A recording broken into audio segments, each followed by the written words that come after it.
Hey friends, Hi guys. welcome back to Running Bits. Beautiful day, Sunday afternoon. Uh, we're out to finish off the week with a easy recovery 10 miler. You know what?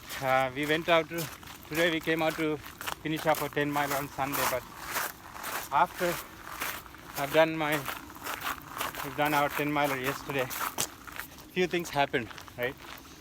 So there are two things that have happened. After my 10 mile, I went home because I needed to take care of a few things at home. I did not stretch enough, or maybe I did not do enough yoga or something. On my typical 10 mile a day, I would do soon after my 10 mile, I would do at least a 20-minute stretch or yoga. I did not do that yesterday, and then also because I needed to take care of my kids, and then my younger one slept with me. So I think I've woken up in the middle. I could not get the deep 8-hour sleep yesterday. So when you have a 10 mile a day, your body needs enough rest. That's typically about 9 hours of sleep. That's when you fully recover and ready for the next day. So the reason why we were cramping up and then we were still feeling in our body today, that's why we just did just about 7 miles today, because we were feeling that in our legs.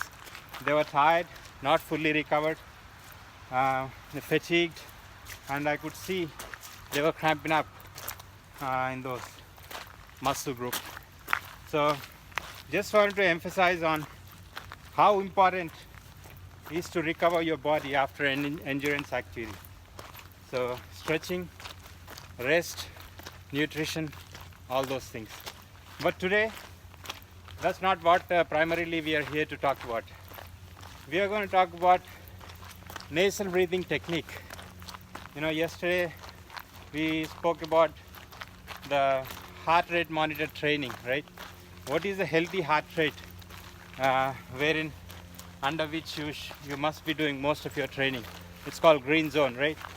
So as much as you are dependent on your gadgets to monitor your heart rate, it is equally important to practice some habits which will complement for your healthy heart rate training, right?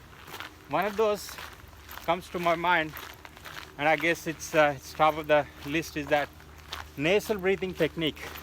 Nasal breathing technique, meaning breathing from your nose throughout your exercise or throughout your training.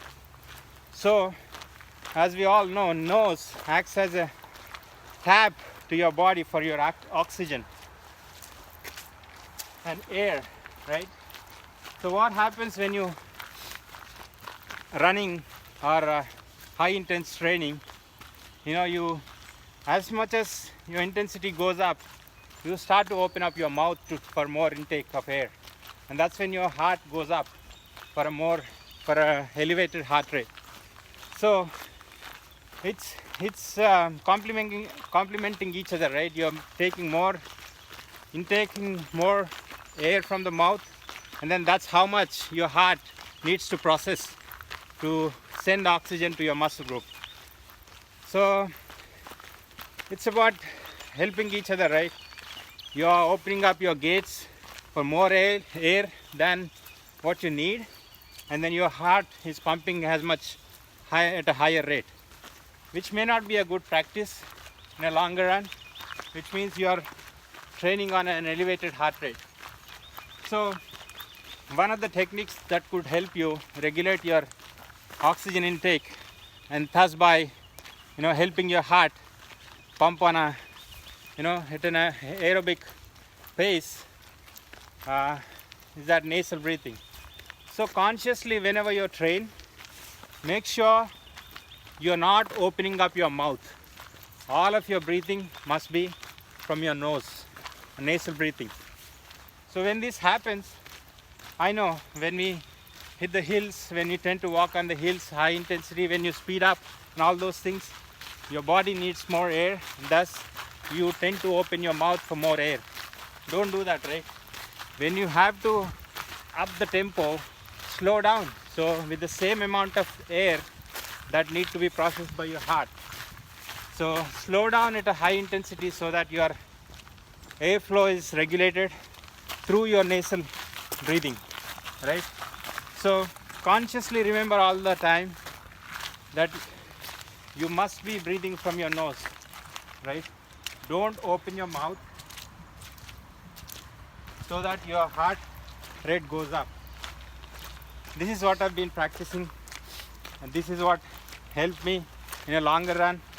Nasal breathing techniques will make you a better performer, better help you do more endurance training and do more with your body, right? If I remember, these are the techniques that was used back in India. I still remember in my school, some of the athletes, when they train, they put handkerchief in their mouth, so that when they are training, they're not opening the mouth, and then most of their breathing is through their nose. So that will help their training. They are training their body to breathe from the nose, and then thus by encouraging the healthy metabolism for your body, healthy heart rate training, and then all the healthy fat burning techniques, all the healthy nutrition habits, and all those things. So all of these things complement each other. Make sure you're practicing some good habits, and then monitor your heart rate. Don't train too much on a elevated heart rate. All those things which are not good for your health in a longer run. You might get fitter but not healthier. See you guys. See you guys. Bye. We'll be up with the next video.